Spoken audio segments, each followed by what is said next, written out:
Betul, Pak. Jadi ini gelombang oligarki ini akan dihidupkan dengan cara yang mungkin lebih soft lagi gitu. Lebih nggak kelihatan lagi nantinya menggunakan idiom-idiom. Ini kan idiom nepotismenya, perkoncoannya itu udah kental sekali, Pak. Apakah nanti akan direproduksi lagi? Gimana?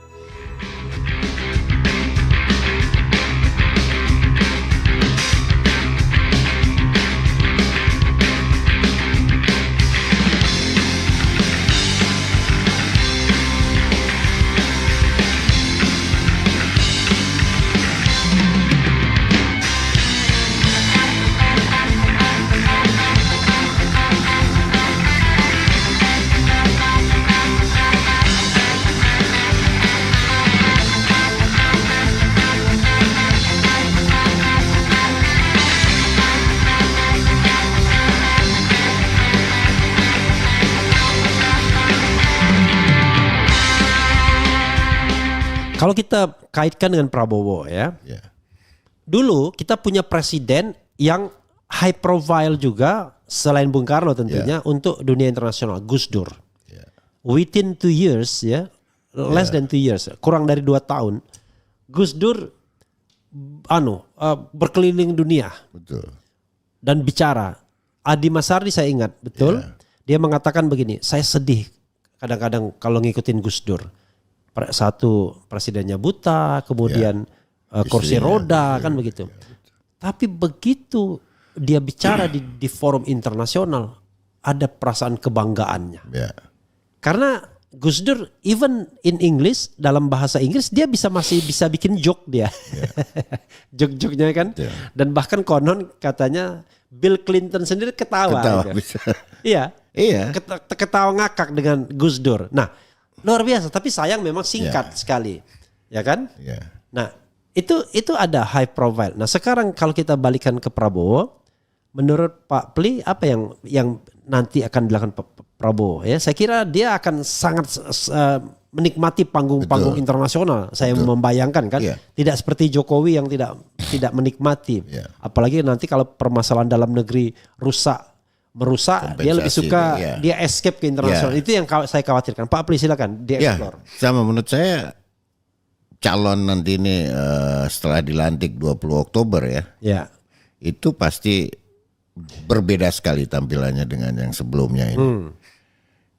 Dia akan lebih agresif, dia akan lebih menikmati tampilannya karena dia tidak punya hambatan psikologis untuk dirinya.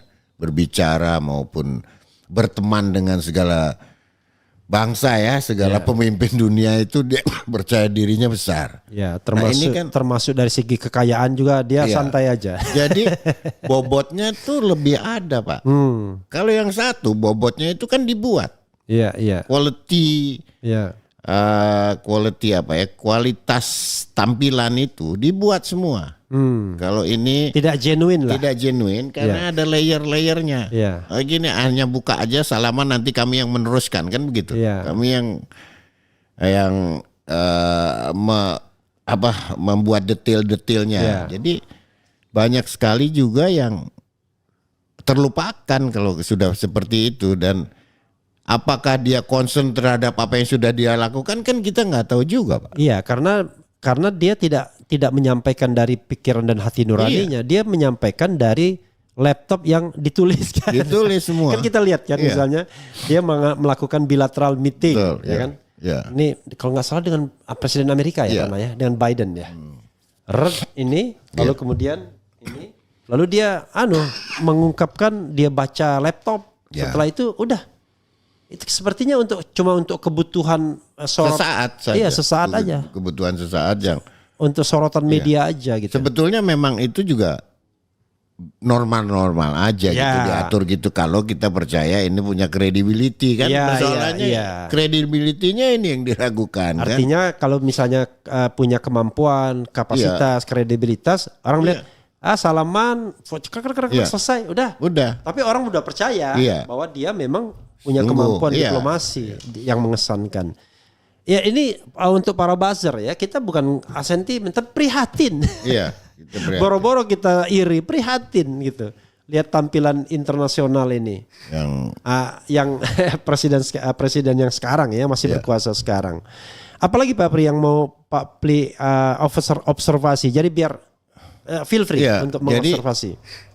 Kita ini seperti akuarium, Pak. Sudah telanjang kelihatan, studi perhatian masyarakat asing, sorotan internasional terhadap Indonesia tuh begitu tajam gitu. Seharusnya itu mampu menjadi pendorong dari luar kepada kita juga melakukan perubahan-perubahan gitu. Perubahan yang misalnya simple aja, moralitasnya diperkuat, etikanya diperhatikan. Yang tadinya misalnya tidak ada pejabat yang bersedia mundur kalau punya masalah, ini sekarang mundur gitu loh. Itu simple Pak. Tapi menjadi penting di luar gitu. Bahwa ada prinsip nilai-nilai keutamaan yang dijalankan gitu loh. Kan di sini semua nggak ditutup ini kan, ditutup gitu. Jadi banyak hal yang misalnya korupsi, pemberantasan korupsinya itu gimana? Jangan tebang pilih gitu loh. Jadi jangan dibuat rakyat ini dalam mentalitas terkepung gitu, under siege mentality untuk hanya dapat kabar bohong, kabar kita ini terkepung menjadi rakyat yang nerimo sebetulnya, tapi ujungnya dibohongi gitu loh. Ini kan ada perasaan seperti itu. Tapi kalau kita zigzag ya, kembali ke Jokowi ya, kembali Prabowo. Ada suatu psikologi di dalam negeri ya. Kalau kita luar negeri oke lah, dia tidak akan ngikutin bayang-bayang Jokowi karena kalau di luar negeri bayang-bayang Jokowi terlalu kecil, nggak perlu diikutin. Dia lebih besar itu. Tapi dalam negeri misalnya ya agak zigzag sedikit kita. Dalam negeri kan ada kesan hari-hari belakangan ini Prabowo ingin menunjukkan bahwa dia bukan Jokowi, ya kan? Ini ada Titi, mungkin Titi maksudnya Titi Soeharto pasti ini ya, Titi Prabowo, bukan Titi Soeharto ya, bukan lagi Titi Prabowo. Titi, Titi Anggraini sorry. Dia bilang Titi soal pidato Prabowo tegaskan sebagai pemimpin otonom tak dibayangi Jokowi. Prabowo bicara soal niat baik tapi sering ditipu orang licik, sindir siapa. Ada kesan ya. Prabowo mulai percaya diri untuk keluar dari bayang-bayang Jokowi karena sebentar lagi akan dilantik, itu satu.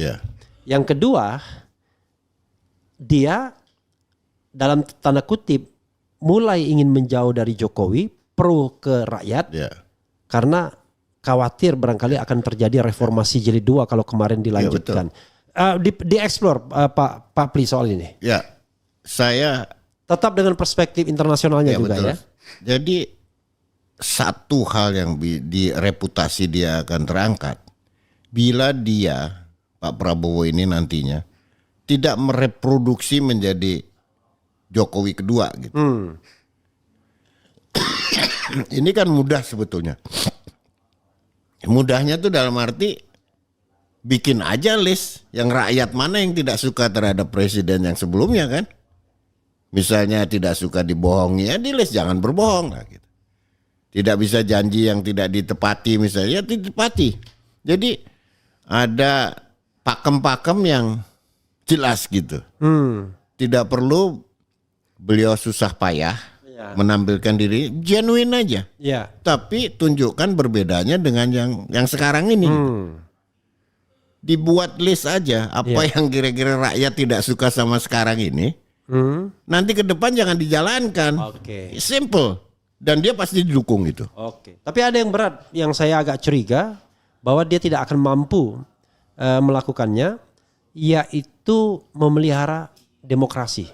Saya khawatir, ini sorry to say Pak Pli, saya khawatir Prabowo akan jauh lebih jauh lebih represif. Itu yang saya khawatirkan. Jadi gini, dia akan muncul seperti Bung Karno, makanya dibilang Little Soekarno, populis terhadap rakyat, ngomong kepada rakyat, melakukan kebijakan-kebijakan yang seolah-olah pro rakyat, Ya, tapi sesungguhnya bikin karut marut ekonomi, kemudian tidak toleran terhadap perbedaan pendapat. Itu yang saya khawatirkan. Ya. Jangan lupa dia punya latar belakang militer, ya. komandan Kopassus begitu. Betul. Dan orang-orang sekitar dia masih pekerjakan itu misalnya.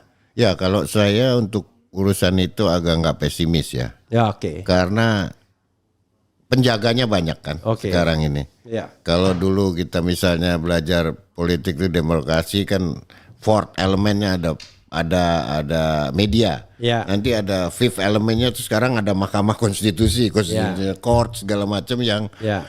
itu bisa membatasi kekuasaan kan. Asal karena dia tidak dibebani dengan dinasti. Ya, ya. Jadi itu yang mungkin menjadi faktor pembeda gitu. Ya. Nah sekarang yang lama ini dengan dinastinya ini masih ingin merambah lebih jauh nggak? Ya. Nah itu yang beliau harus berani buat jaraknya nanti gitu. Oke. Harus tegas.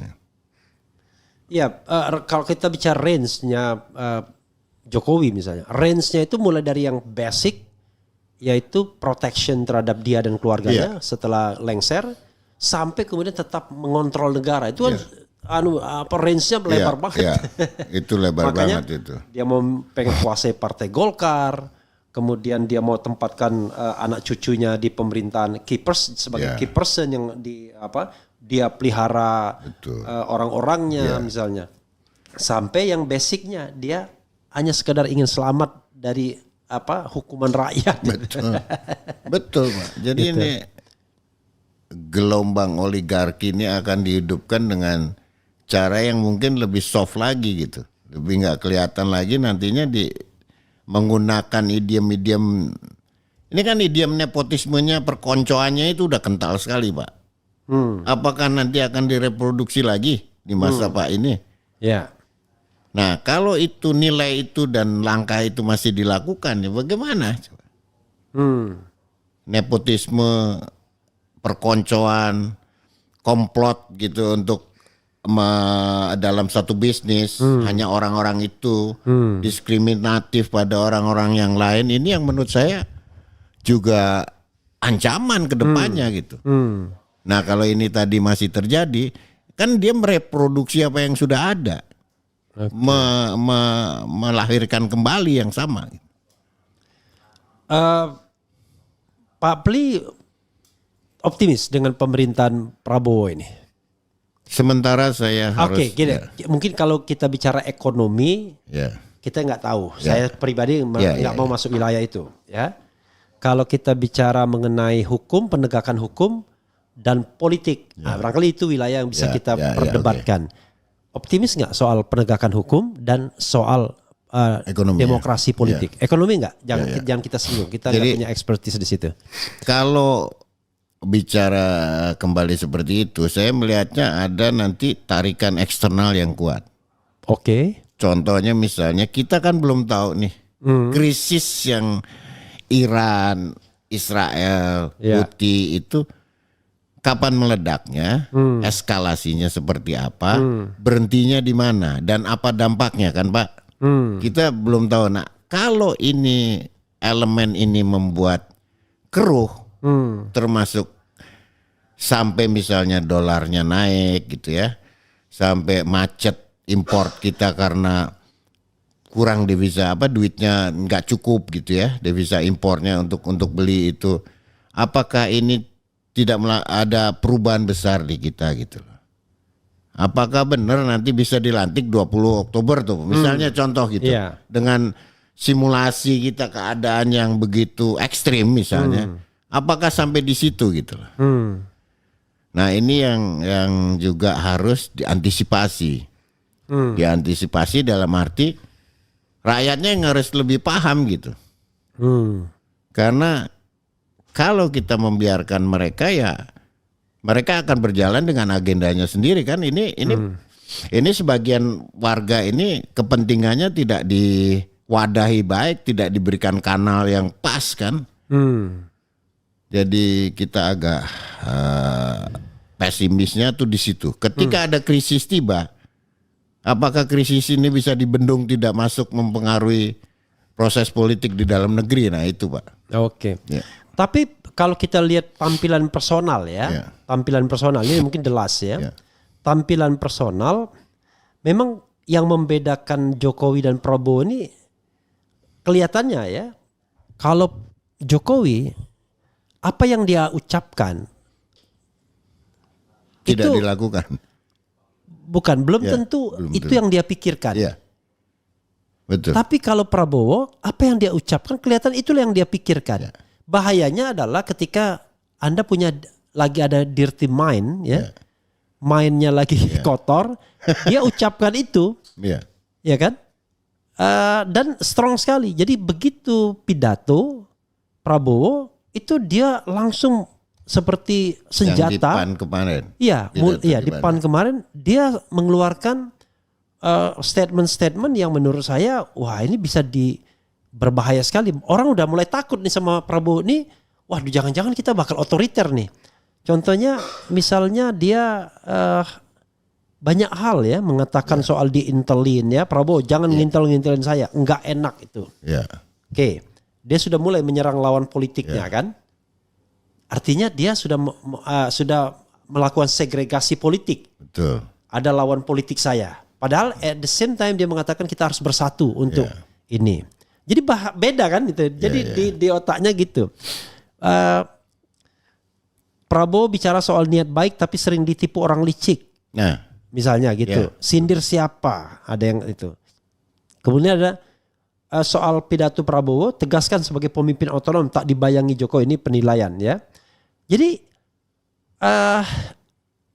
dan kita juga ingat sejarah dia sebagai menantu penguasa Orde Baru, sebagai putra begawan, ya kan?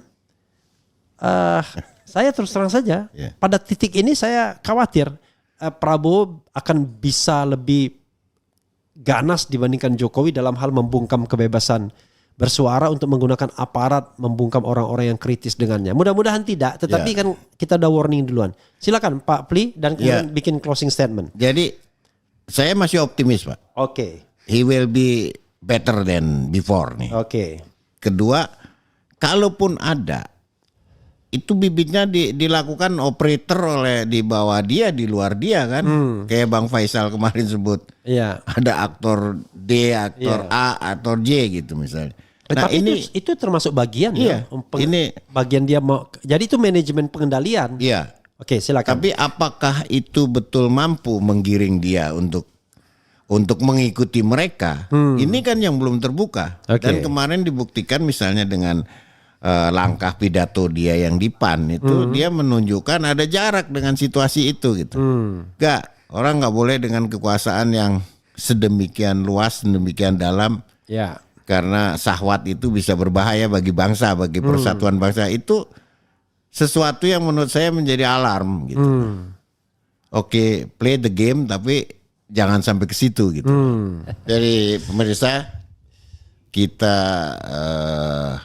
masuk ke dunia baru segera ini dengan presiden yang baru, tentunya harapannya bisa memberi satu pencerahan ya bagi kita semua yang sudah terkepung dalam mentalitas terkepung dari kebohongan, terkepung dari pembatasan, terkepung dari perkoncoan, terkepung dari nepotisme, terkepung dari dinasti yang untuk yang mengganggu kesetaraan keinginan orang. Jadi banyak hal yang nilai-nilainya sangat sederhana dilihat oleh dunia internasional. Sementara untuk mencapai itu saja kita tidak bisa memberikan satu gambaran bahwa kita sudah maju jauh gitu. Dalam demokrasi misalnya dinasti itu dipertanyakan. Dalam demokrasi itu dipertanyakan apa itu oligarki, apa itu ketidakadilan, atau apa itu perkoncoan, korporatisme, dan perkoncoan yang paling kuat ini yang bagaimana memberikan posisi-posisi tertentu pada hanya sekelompoknya gitu loh.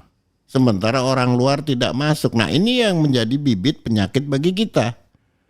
Jadi mudah-mudahan nanti dengan Partai Negoro kita akan jaga ini semua dan kita akan tetap menjadi pemantik bagi gagasan maupun penjaga kedepannya, Pak. Terima kasih.